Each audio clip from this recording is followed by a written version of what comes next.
Thank you for joining Wars of the Rosies as we continue with Tarot Symbolism, the fourth numbered card, the Emperor, Le Feu, by Manly P. Hall.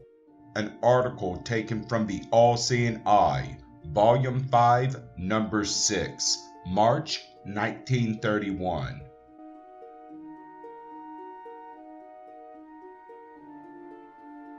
To the Pythagoreans, the 4 was a most sacred number, and it was the most common practice of these ancient philosophers to take their oaths upon the tetrad. Thus they always referred to the 4 as the noble number, sire of gods and men.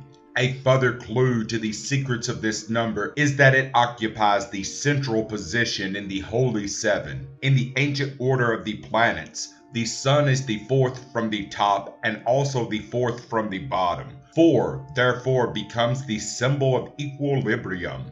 Equilibrium in turn signifies permanence, that which abides. 4, while unbalance destroys itself, equilibrium constantly fortifies and strengthens its own nature. In the system of divine mathematics, the 10, the most sacred of all numbers, in that it sets forth the return to unity, is composed of the sum of the first 4 numbers.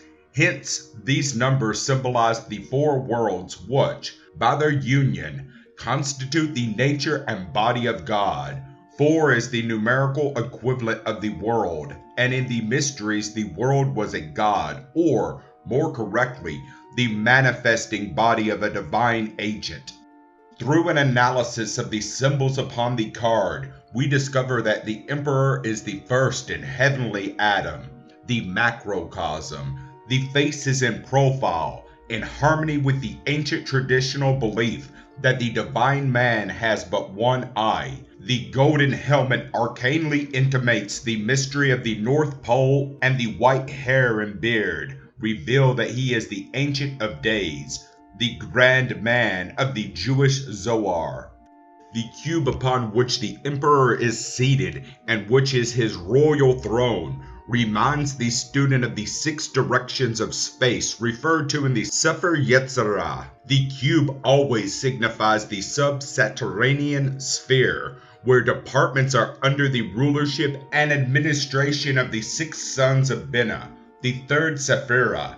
In the Kabbalistic system, the 3rd to the 9th Sephiroth. Inclusive are the Elohim or builders over which rules the Great King, who is the first of the 7.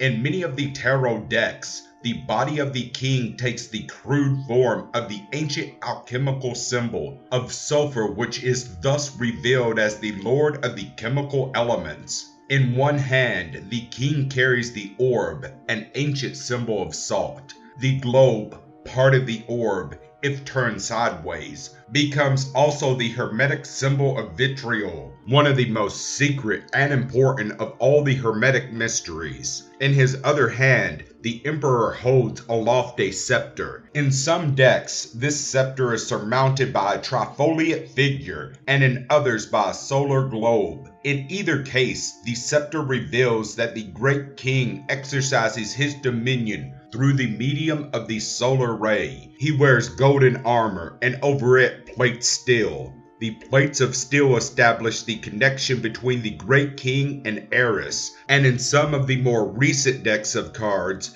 the throne of the Emperor is ornamented with the horns of rams. In the old figures of Isis, she is shown standing upon a pedestal ornamented with ram's horns to represent the release of the generative force at the vernal equinox when the sun is in Eris. From all these symbols, therefore, the Emperor is revealed as the Lord of the world, and in his Gnostic sense, the king or creative force is expressed by the sun in Eris. To render more evident the ancient symbolism, we have added to the upper corner of the diagram a small white shield containing 4 eyes arranged in the form of a rough square. These eyes signify the 4 beasts of Ezekiel and Revelation, the Mikivah, or mysterious living throne in which the glorious King of the world is seated surrounded by the wings of cherubim. It should further be remembered that the cube is not so much a symbol of matter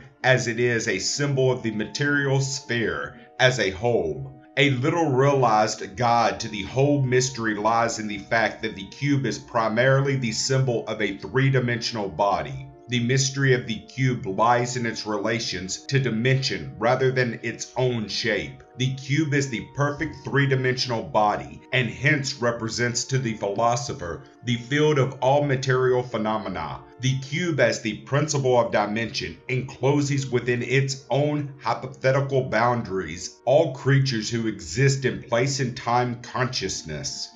The Emperor, being the personification of the creative impulses inherent in spirit, must be enthroned upon this cube. Apart from the limitations of time and space, generation cannot exist and the king cannot be manifested. Upon one of the surfaces of the cube appears the form of a phoenix, with wings outspread. From this we learn that the mysteries are primarily concerned with the liberation of man from the limitation of dimension. Body exists in time and space, spirit in eternity and space. Here we tread upon the threshold of the fourth dimension and the fourth world. The mysteries relate that in his elapsed condition, man consists of a triad of causal natures, symbolized by a triangle, and a quaternary material natures, symbolized by a square. Thus, the seven principles, being odd in number, are only susceptible of uneven divisions into greater and lesser quantities. According to the esoteric instruction, it is possible by discipline to reverse the order of these natures. The highest of the four principles of the square may be dissociated from the other three and united to the three above, so that the superior and divine natures become a quaternary or square, and the bodily propensities reduced to three. Thus, by reversing the ancient symbolism, the philosophers revealed the method of human deification. The heavenly quaternary therefore consists of God in four aspects instead of three, namely, Father, Son, Holy Ghost, and man. By this new order, the square becomes the symbol of the perfected divinity, whereas previously it had represented the inferior elements. The Neoplatonists affirmed the four to signify the supreme intellect, so we here behold mind enthroned upon the laws of nature and the dimensions of the inferior world. The mind exists in two states, either as an agent of its own purpose, or of those still higher purposes which pertain to the world of spirit. Mind, lifted into union with spirit, is the fourth logos, but disassociated from its spiritual cause. It is the demiurgic tyrant, propitiated in fear and trembling by those ancient peoples who recognized unenlightened intellect as a continual menace to the salvation of the soul. Thank you for watching, and please don't forget to share, like, subscribe, and comment. And if you can, please consider donating to Wars of the Rosies. Links to PayPal and Patreon are in the description. Thank you so very much.